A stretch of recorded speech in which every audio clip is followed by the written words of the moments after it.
مسافر قسط نمبر 3۔ میں نے اس کے شوق دیدار کی آبیاری کے لیے کیا دعا کرنا تھی، اس کی خیریت اور سلامتی کے لیے دل میں دعا گو رہتا تھا۔ مجھے اندیشہ ستائے رکھتا تھا کہ اس کی ایک طرفہ نظر بازی کا علم اگر حیدر خان یا اس کے خاندان کے کسی فرد کو ہو گیا تو اس کی تکہ بولتی کر دی جائے گی۔ خالہ یا خالہ کا غریب خاندان اس پر صفت وڈیرے کا مقابلہ کرنے کی سکت نہیں رکھتا تھا۔ ایک صبح خالہ مجھے لینے کے لیے میرے گھر پہنچ آیا۔ اس کا کنڈکٹر شیدو پنکچر ہو گیا تھا۔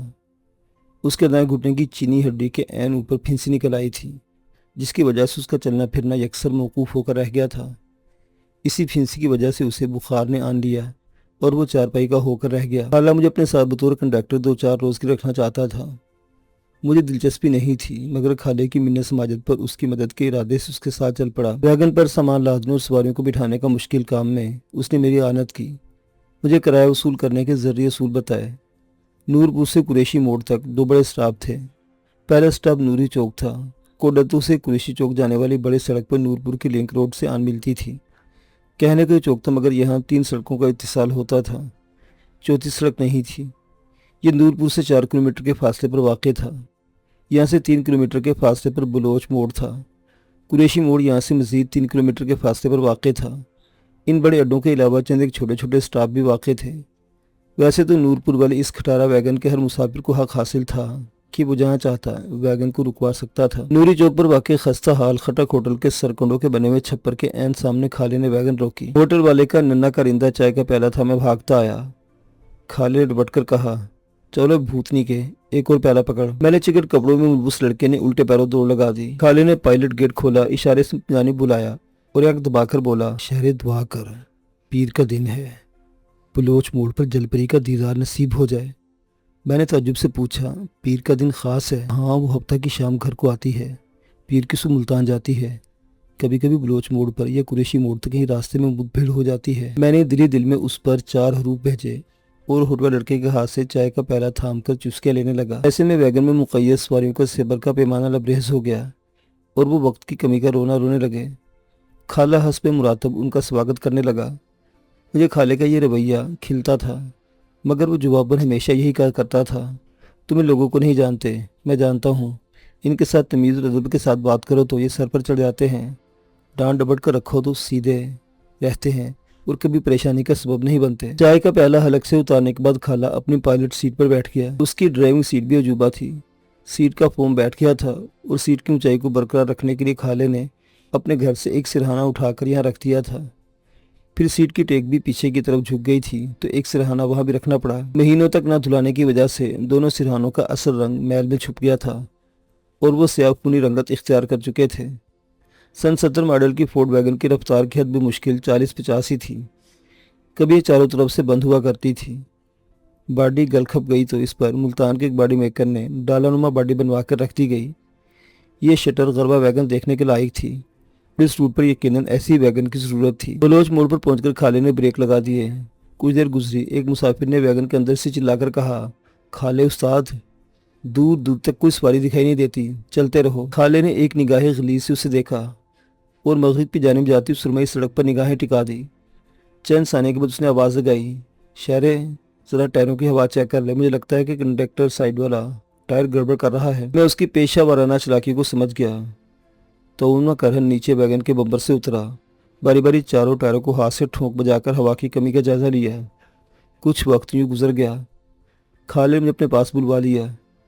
مجھ سے رپورٹ لینے میں کچھ گھڑیاں بیت گئی۔ ایسے میں اس کی دعا کی قبولیت کی گھڑی آ پہنچی۔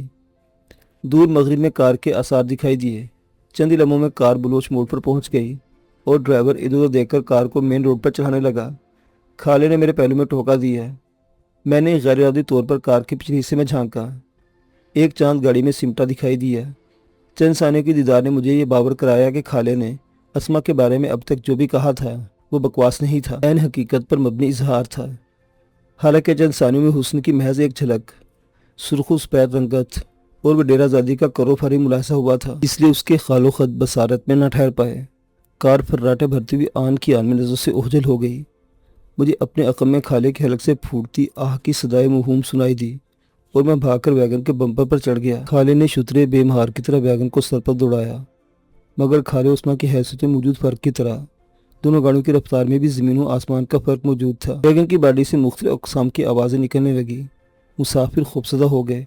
انہیں جو آیات اور وظائف یاد تھے چند منٹوں میں انہیں پڑھ بیٹھے اور تیز رفتاری کے نقصانات پر بحث گنا ہو گئے۔ میں نے گردن باہر نکالی۔ ویگن کا سائیڈ مرر ٹوٹا ہوا تھا، آدھا آئینہ موجود تھا، آدھا غائب تھا۔ میں نے آئندہ سائیڈ مرر میں جھانکا اور خالے کو مخاطب کرتے ہوئے چیخ کر کہا، استاد ہولی چل، مت گڈی سڑک اتے ہی کھلر جاوے۔ خالے نے پیر کا دباؤ کم کر دیا۔ قریشی موڑ پہنچ کر گاڑی اڈے پر لگائی اور ہم دونوں ایک شانے بے نیازی کے ساتھ قریبی ہوٹل میں بڑی چارپائی پر جا بیٹھے۔ میری ران پر بے تکلفی سے ہاتھ مار کر خالے نے پوچھا، سنا بھائی شہرے دیکھا اسے؟ میں نے کہا ہاں دیکھ لیا۔ پھر ایک عجب شوق ہمیں سوال اس کے چہرے سے حویدہ تھا۔ دکھ ہوا۔ کیوں؟ میرے بیوقوف یار نے اپنا دل ایسی جگہ لگایا جہاں مراد بر آری کی کوئی صورت دکھائی نہیں دیتی۔ میں نے مایوسی سے کہا کہ تم کہہ سکتے ہو، تمہاری اوقات دیکھ کر کیا ہوا میری اوقات کو؟ وہ جھلا کر بولا، تم چاند کو دیکھ سکتے ہو، اس کی خواہش کر سکتے ہو، مگر اسے کبھی بھی چھونے کی ہمت نہیں کر سکتے۔ کیا اس لیے کہ میں غریب ہوں؟ نہ صرف غریب بلکہ خاندانی پس منظر اور شکل و صورت کے لحاظ سے اسما سے بہت کم تر ہو۔ میں نے حق گوئی میں اس کے دل آزاری کا دھیان نہیں رکھا۔ وہ سر جھکا کر بیٹھ گیا۔ اس کے چہرے کے بدلتے تاثرات پہ میری نگاہیں جمی ہوئی تھیں۔ چائے کا آرڈر دے کر اس نے میری آنکھوں میں آنکھیں ڈال دی۔ چند ثانیوں بعد بڑے مضبوط لہجے میں بولا، شہرے میں اسے حاصل نہیں کر سکتا مگر اس کے دل کی دنیا کو زیر و زبر کر سکتا ہوں۔ دیکھ لینا، وہ کسی دن میرا نام لے کر آہیں بھرے گی، مجھے دیکھے گی، بس مجھے یہی چاہیے۔ میں اس کی حالت زار پر ہنس پڑا۔ اسے رنجوا بولا، ہاں ہاں تو بھی مجھ پر ہنستے ہو۔ جب میں اسما کے بارے میں سوچتا ہوں تو بھی میں اپنی سوچ پر ہنسے بنا نہیں رہتا، مگر عشق ذاتیں اوقاتیں نہیں پوچھتا، بس ہو جاتا ہے۔ اور مجھے بھی اسما سے عشق ہو گیا ہے۔ عشق ہر نوع میں ایسے ہی دندبر ثابت ہوتا ہے، مگر عشق کا ثمر ایک جیسا نہیں ہوتا۔ کہیں گل و گلزار کھلتے ہیں، کہیں باد سوم چلتی ہے، کہیں پر آگ کے جھلسا دینے والے مقدر ٹھہرتے ہیں۔ خالہ فطرتاً ضدی اور اناپرس واقع ہوا تھا، میرے سمجھانے سے سمجھنے والا نہیں تھا۔ مجھے ہی سمجھنا تھا کہ اسے اس کے حال پر چھوڑ دینے میں ہی عافیت تھی، آنے والے کسی وقت میں اسے شعور از خود عطا ہو جانا تھا۔ میں نے اس کی توجہ ہٹانے کے لیے شمو کا تذکرہ چھیڑ دیا، پوچھا، اسما کے چکر میں تم اپنی شمو کو بھول ہی گئے ہو کہ اسے پتہ ہے کہ تم اپنی راہ بدل لی ہے؟ اسے نیم لاپرواہی سے کہا، کبھی کبھی شکوہ کرتی ہے۔ میں نے اسے سمجھا دیا کہ میری اس کی راہیں الگ ہیں، اس لیے مجھے نہ بلایا کرے اور نہ ہی تحفے بھیجا کرے۔ کیا شیر قصائی کو تمہاری اس عشق کہانی کا پتہ چل گیا تھا؟ اگر پتہ چل گیا ہوتا تو اپنے بڑے بغدے کے ساتھ میرے ٹکڑے ٹکڑے کر چکا ہوتا اور اب تک نورپور کے آلسی کتے میری بوٹیاں بھی ہضم کر چکے ہوتے۔ اس نے ہنس کر کہا، شیرہ قصائی شمو کا باپ تھا، وہ بخشو لوہار کی ملی کا دکان کر کے گوشت کا پھٹا لگایا کرتا تھا، جبکہ اس کا گھر خالے کے گھر کے سامنے جنوب مغربی جانب میں کرکٹ کے میدان کے پار واقع تھا۔ عام دیہاتی گھروں کی طرح شیر قصائی کے گھر کی چار دیواری بھی بلند نہیں تھی۔ سین میں چلتی پھرتی اس کی بیوی اور بیٹی شمیم عرف شمو پکی سڑک پر کھڑے ہونے والے ہر فرد کو بآسانی دکھائی دیتی رہتی تھی۔ خالے اور شمو کا اکمٹکا بھی اسی دستیاب صورت کے سبب شروع ہوا۔ یہ ہوتے ہوتے اچھے خاصے پرجوش عشق میں بدل گیا تھا۔ اگر بیچ میں اسما کا معاملہ کھڑا نہ ہوا ہوتا تو اب تک اس عشق کی وارداتوں میں خاصا اضافہ ہوتا۔ شمو خالے کو دل و جان سے چاہتی تھی۔ میرا دل کہتا تھا اس نے اپنے اور خالے کے مابین استوار ہونے والے جذباتی تعلق کو عزمی رابطہ سمجھ لیا تھا اور اس کی ڈولی میں بیٹھنے کے خواب دیکھ رہے تھے۔ میں نے آنے والے چند دن جب تک شیدو تندرست نہیں ہوا خالے کے ساتھ گزارا اور پایا کہ اس نے اپنی دل پھینک فطرت کو ایک ہی جستجو پر مرتکز کر دیا تھا۔ وہ سوتے جاگتے اٹھتے بیٹھتے اسما کا نام ہی ورد کرنے لگا تھا۔ وہ خالہ جو ہر واقعے میں حس کے پہلو ڈھونڈا کرتا تھا اور ہر دن کی گزران کے لیے نئی جہت تلاشتا تھا، بالکل بدل گیا تھا۔ اس کی عادت میں نمایاں تبدیلیاں رونما ہو چکی تھی۔ اس کے حوالے سے میرا بھی اسما کے ساتھ ایک بے عنوان سا ربط استوار ہو گیا تھا۔ شیدو کے گھٹنے میں لگی ہوئی پھنسی کی آگ بجھ گئی اور میری جان اس جاں کش ویگن سے بھی چھوٹ گئی۔ 1 ماہ کے بعد سردار وریام خان کی بیٹی کی شادی سر انجام پائی تھی۔ مسمیت نبوب کے لڑکے بالے وریام خان کے دائرے میں جمع تھے۔ وریام خان اور حیات خان اپنے روایتی خاندانی لباس میں ہر ایک کو اس کی ذمہ داری سمجھا رہے تھے اور بار بار تاکید کر رہے تھے کہ بارات کی آمد پر انتظامات بالکل بے داغ ہونے چاہیے، وگرنہ نورپور کی عزت کا جنازہ نکل جائے گا۔ ہمیں بخوبی احساس تھا کہ ایسے نازک موقع پر سردار حیات اور وریام خان کی کسی قسم کی کوتاہی برداشت نہیں کریں گے۔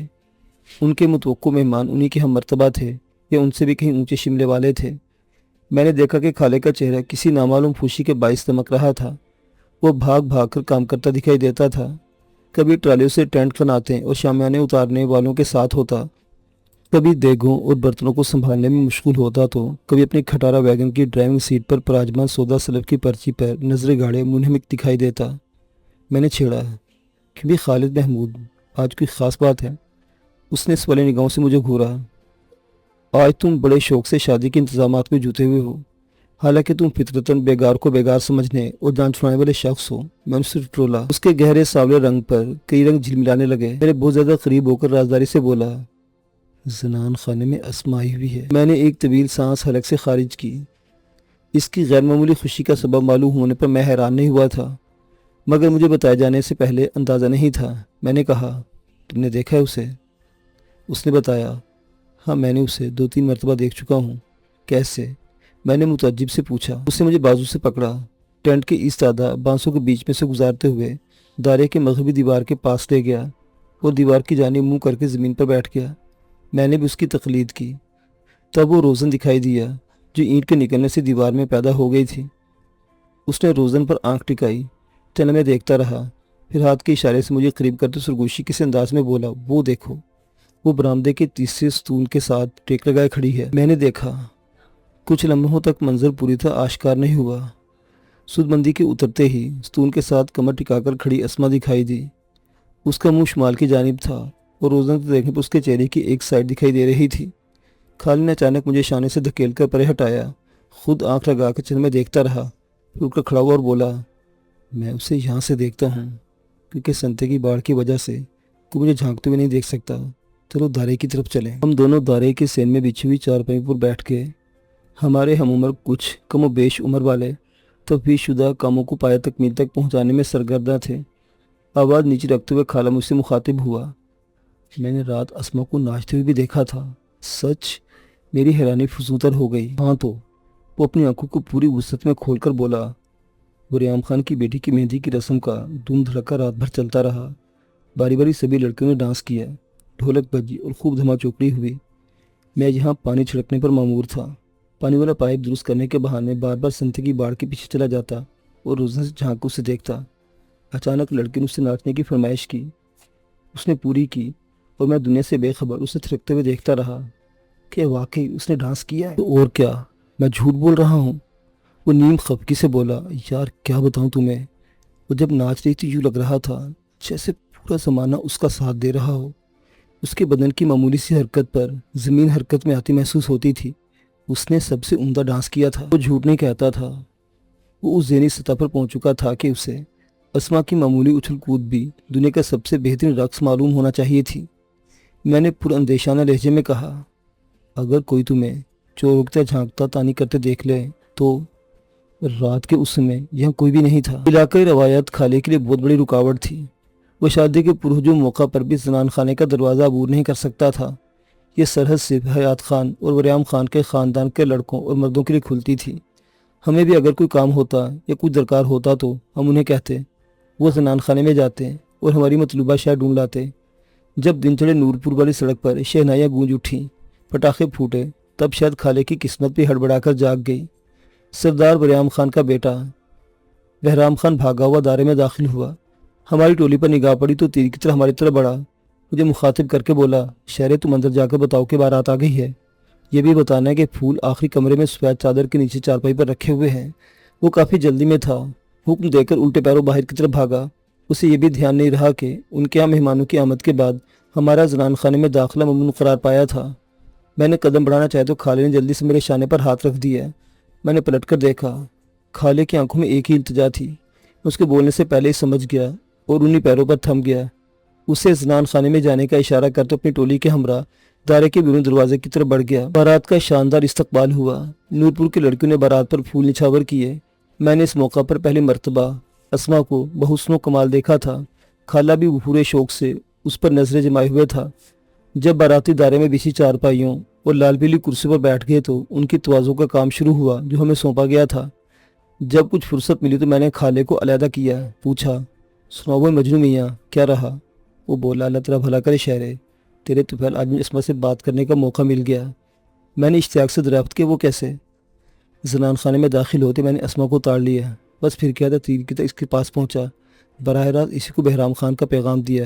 اس نے اچھا کہا، اور ہاں شہرے، آج میں نے اسے قریب سے دیکھا ہے، بہت ہی سونی ہے، دور سے دیکھنے پر بھی خوبصورت لگتی تھی، مگر نزدیک سے دیکھنے پر تو یوں محسوس ہوا جیسے عین آنکھوں کے بیچ چاند چمک اٹھا ہو۔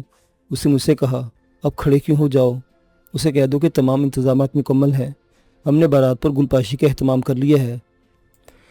اور پھر میں اسے اپنی آنکھوں میں بسا کر لوٹ آیا۔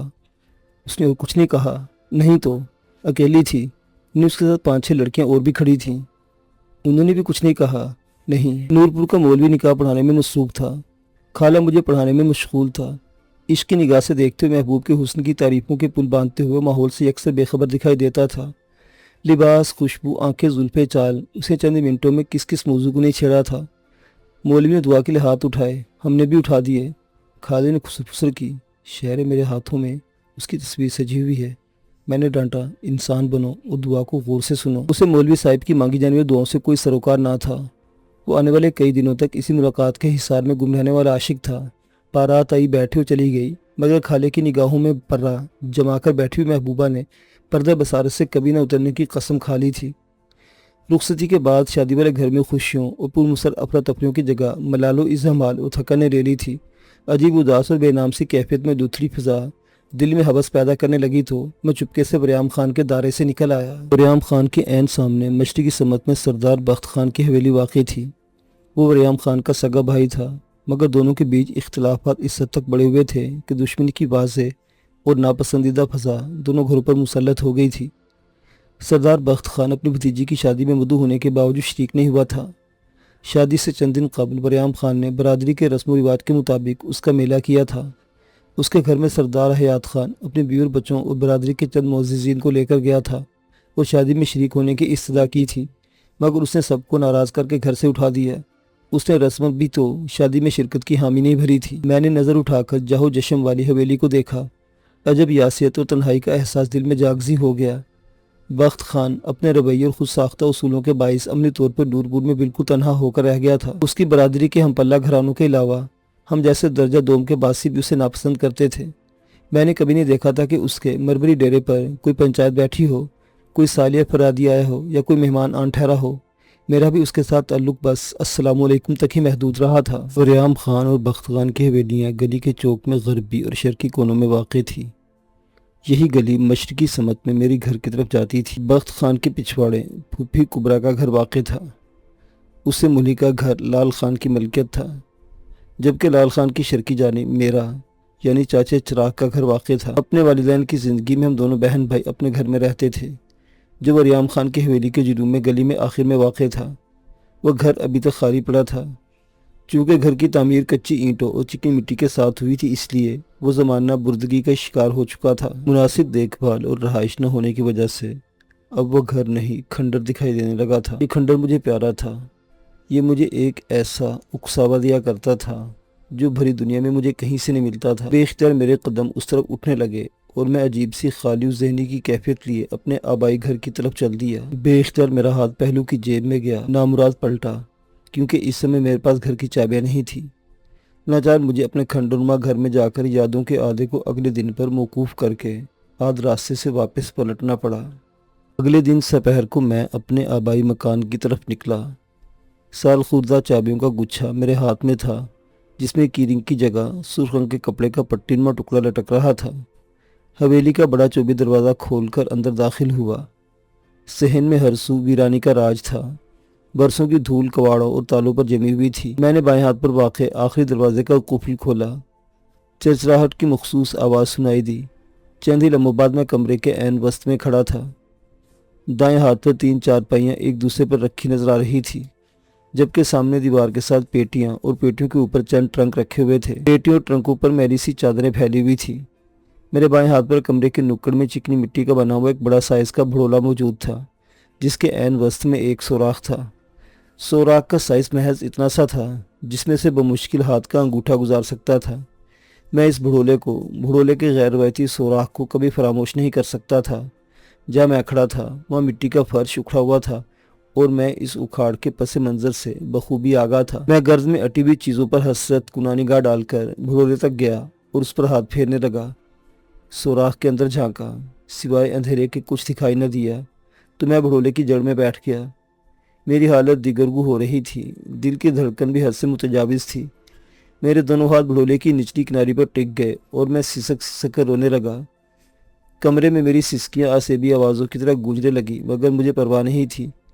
ایسے میں اچانک کمرے میں دہشت زدہ چیخیں گونجنے لگی، میرے کانوں کے پردے پھٹنے کو آ گئے۔ میں نے بھڑولا چھوڑ کر دونوں ہاتھ اپنے کانوں پر سختی سے رکھ لیے، مگر شاید یہ آوازیں باہر سے نہیں اندر سے پھوٹ رہی تھی، جن کا کوئی علاج نہیں تھا۔ ہاتھوں کے لمس نے بتایا کہ میرا چہرہ میرے آنسوں سے بھیگ گیا تھا۔ میں نے آنکھیں بند کی۔ اچانک ناک پر بڑے سے تل والا ایک بھیانک سا چہرہ ابھر کر سامنے آ گیا، میری ہی جانب اٹھا ہوا، قدرے زمین کی طرف جھکا ہوا، بڑی مونچھوں والا خونخوار چہرہ، جسے میں شاید زندگی کے آخری منظر کو دیکھنے تک فراموش نہیں کر سکتا تھا۔ میں بدقت تمام اٹھا اور دروازے کے دائیں ہاتھ پر دیوار میں بنی ہوئی الماری کے سامنے آن کھڑا ہوا۔ یہاں عام استعمال کی اشیاء کے نرخے میں ایک پرانی طرز کا چوبی فریم موجود تھا۔ اس طرز کی تصویروں والے فریم نورپور کے ہر گھر میں موجود تھے، مگر اس جیسا تو شاید دنیا میں کہیں اور موجود نہیں تھا۔ میں نے قمیص کے اگلے پلو سے شیشے پر جمی ہوئی گرد صاف کی۔ ایک خوبصورت جوڑے کی بلیک اینڈ وائٹ تصویر دکھائی دینے لگی۔ دونوں ایک دوسرے سے بڑھ کر حسین اور خوش دکھائی دیتے تھے۔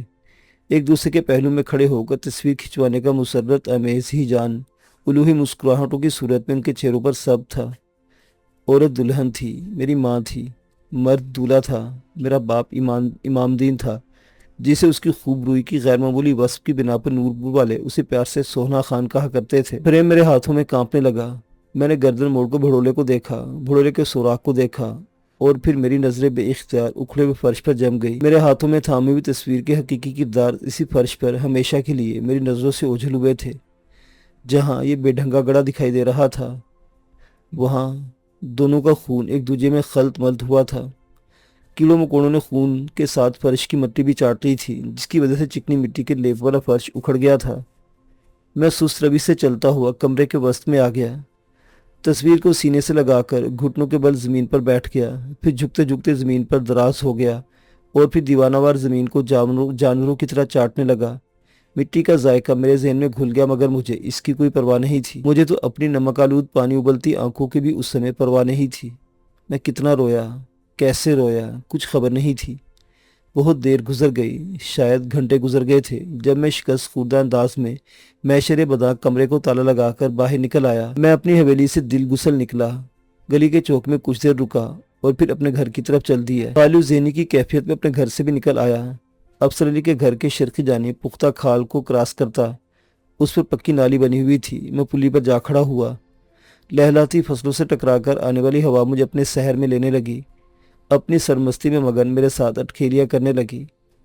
میرا گاؤں بہت خوبصورت تھا، یہاں کے لوگ سادہ دل اور منافقانہ رویوں سے نسبتاً ناشناسا تھے۔ میں نے پولیس سے چند قدموں کے فاصلے پر ایستادہ دیسی کیکر کی ٹہنی توڑی، اس کے کانٹے توڑ پھینکے اور دانتوں میں کچلتے ہوئے کھال کے پختہ کنارے پر چلنے لگا۔ میرے بائیں ہاتھ پر سردار حیات خان کے ڈیری فارم کا اونچی چھت والا شیڈ تھا، جبکہ دائیں ہاتھ پر تحد نگاہ لہلاتے کھیت تھے۔ فارم کا شیڈ حیات خان کی حویلی سے ملحق تھا، حویلی کی سیٹ سے 8-10 فٹ باہر کی طرح نکلا ہوا تھا، جس کی وجہ سے کھال میں شیڈ اور حویلی کے اتصال پر بل پڑا ہوا تھا۔ میں وہ موڑ عبور کر کے آہستہ روی سے چلتا حویلی کے عقبی سمت میں واقع نکے پر آ کر بیٹھ گیا۔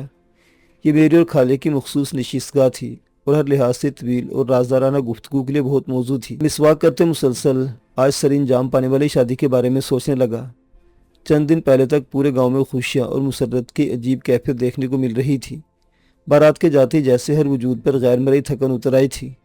رخصتی کے بعد میں نے سردار ولیام خان کے سرخ و سفید چہرے کو دیکھا تھا۔ وہ سارا رعب و دبدبا جو اس کی شخصیت کا خاصہ تھا معدوم ہو چکا تھا، اور اس کی جگہ شکست خوردگی، بے بسی اور وفور حزن نے لے لی تھی۔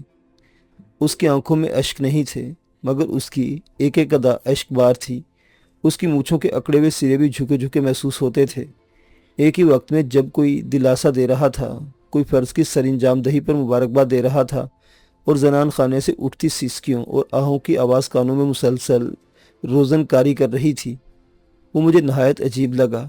جب ہر نوع کے جذبات ایک ہی وقت میں انسان پر یلغار کرتے ہیں تو شاید ایسی ہی ملی جلی عکاسی چہرے پر بکھر جاتی ہے۔ بخت خان کی لاپرواہی اور صفاکی پر دل ایک پل کو بے چین ہوا۔ کیا تھا اگر وہ اپنی بھتیجی کے سر پر ہاتھ رکھنے کے لیے زنان خانے میں چلا جاتا؟ اختلافات اور عداوت تو اس کے اپنے بھائی کے ساتھ تھی، اپنے بھتیجوں اور بھتیجوں کے ساتھ دشمنی نہیں تھی۔ شادی میں شریک ہو جاتا، بھلے اپنے بھائی کو نہ بلاتا، مگر جو ہمیشہ کے لیے گاؤں چھوڑ کر جا رہی تھی اس کی دلجوئی تو کر دیتا، شاید اس کا خون سفید ہو گیا تھا، جذبات پر سنگین خصلتیں اپنا تسلط جما چکی تھی، یا کیا تھا کہ اسے رخصت ہوتی ہوئی بیٹی بھی اپنے پاس بلانے میں کامیاب نہ ہو سکی۔ میں کچھ دیر تک نکے پر بیٹھا رہا، پھر اٹھ کر کھال کے پختہ کنارے پر چلتا شمال کی جانب واقع سرکاری ہسپتال کی طرف روانہ ہو گیا۔ حیات خان کی حویلی کے ملکہ مکانات کے بعد نہ پختہ گلی تھی جس کی دوسری جانب ہسپتال کی سرکاری حیت والی عمارت واقع تھی۔ یہ کھال بنیادی مرکز صحت کے پچھواڑے سے گزر کر ایک لکیر کی صورت اختیار کر جاتا تھا اور دور گھنے درختوں کے جھنڈ میں گم ہو جاتا تھا۔ ہسپتال کی عقبی دیوار کا ایک بلاک بہت عرصے پہلے گر چکا تھا، جہاں سے میں بآسانی گزر کر کوارٹروں کے بیچ سے گزرتے ہوئے راستے پر پہنچ جاتا تھا۔ اسی راستے کی دائیں طرف لون تھا جس کی نگہداشت میری عملداری میں تھی، جبکہ بائیں ہاتھ پر اسپتال کے عملے کی ایک قطار میں تعمیر کیے گئے 4 کوارٹر موجود تھے۔ ان میں سے ایک کوارٹر غیر آباد تھا، جبکہ باقی تینوں میں اسپتال کا عملہ رہائش پذیر تھا۔ لون کے ساتھ اینٹوں کی اس روش کے دائیں ہاتھ پر بھی 3 کوارٹر ایک لائن میں بنے ہوئے تھے۔ ان تینوں میں قریبی گاؤں کے سیکنڈری اسکول میں پڑھانے والے اساتذہ رہائش پذیر تھے۔ ان کو دی جانے والی یہ ناجائز سہولت ڈاکٹر منور علی شاہ کی مرہون منت تھی۔ میں آہستہ روش سے چلتا ہوا ڈاکٹر شاہ جی کے کوارٹر میں داخل ہوا۔ توقع کے عین مطابق اسے سین میں بچھی چارپائی پر نیم دراز ایک ضخیم کتاب کا مطالعہ کرتے ہوئے پایا۔ وہ مطالعے کا بے حد شائق تھا۔ فارغ وقت میں کوئی نہ کوئی کتاب اس کے ہاتھ میں ہوا کرتی تھی۔ تنخواہ لینے کے بعد جب بھی ضلع ہیڈ کوارٹر مظفر گڑھ جاتا، 2-4 نئی کتابیں اور رسائل کا پرندہ اٹھا لاتا۔ جو کتاب اس کے شوق کو سیراب کر لیتی وہ مجھے عنایت ہو جاتی۔ میں ڈاکٹر شاہ جی کے اس اصول کی پاسداری کیا کرتا تھا، جو کتاب پڑھ لیتا کوئی وقت ضائع کیے بغیر واپس کر دیتا اور دوسری اٹھا لیتا۔ قریب پہنچ کر میں نے اپنی موجودگی کی خبر دینے کی خاطر آہستگی سے کہا، ڈاکٹر شاہ جی کس کتاب کا مطالعہ کر رہے ہیں؟ اس نے چونک کر میری طرف دیکھا، کتاب بند کی، عملے سوال کا جواب دینے کے بجائے کمرے سے دوسری چارپائی نکال لانے کا حکم صادر کر دیا۔ میں نے تعمیل کی، چارپائی پر بیٹھ گیا تو اس نے پوچھا، ریام خان کی بیٹی کی شادی کیسی رہی؟ بہت اچھا انتظام تھا، پیسہ تو پانی کی طرح بہایا گیا ہوگا۔ جی سردار لوگ شادی بیاہ کے موقع پر صدر اتارتے ہیں۔ یہ صدر کیا بلا ہے؟ وہ متحیر ہوا۔ یہ مقامی زبان کا لفظ ہے، اس کے معنی ہے شوق پورا کرنا۔ میں نے تفصیل سے بتایا۔ شادی کے موقع پر جب برادری اکٹھی ہوتی ہے تو ہمارے یہاں کے لوگ اپنے اوقات سے بڑھ کر خرچ کرتے ہیں اور اپنی صدریں اتارتے ہیں، یعنی اپنے شوق پورے کرتے ہیں۔ یہ سمجھتے ہیں کہ اس موقع پر اگر پیسہ پہانی کی طرح نہ بہایا گیا تو برادری میں ناک کٹ جائے گی۔ اس کے چہرے پر مسکراہٹ کی استہزائیہ لکیر کھنچ گئی۔ قدرے توقف کے بعد گویا ہوا، میں نے تعلیم حاصل کرنے کے دوران کسی نصابی کتاب میں ایک کہانی پڑھی تھی۔ وہ ایک پنجابی زمیندار کی ایسی ہی صدروں اور نام نہاد رسومات کی ادائیگی پر لکھی گئی تھی۔ وہ اپنی صدریں پوری کرتے کرتے خود پورا ہو گیا تھا۔ پتہ نہیں کیوں شادی بیاہ کے موقع پر لوگ اتنے فضول خرچ ہوتے ہیں کہ چند لمحوں میں خون پسینے کے عوض حاصل کی گئی جمع پونجی کو بے دردی سے لٹا دیتے ہیں۔ شاہ جی یہ کہاں خون پسینہ بہاتے ہیں؟ میرا لہجہ طنز سے معمور تھا۔ ہم اگر حلال کمانے والے بھی اس موقع پر بھول جاتے ہیں کہ انہوں نے بڑی جانفشانی سے چند ٹکے جوڑ رکھے ہیں، شاہ جی نے کہا، اور میں نے سر ہلانے پر اکتفا کیا۔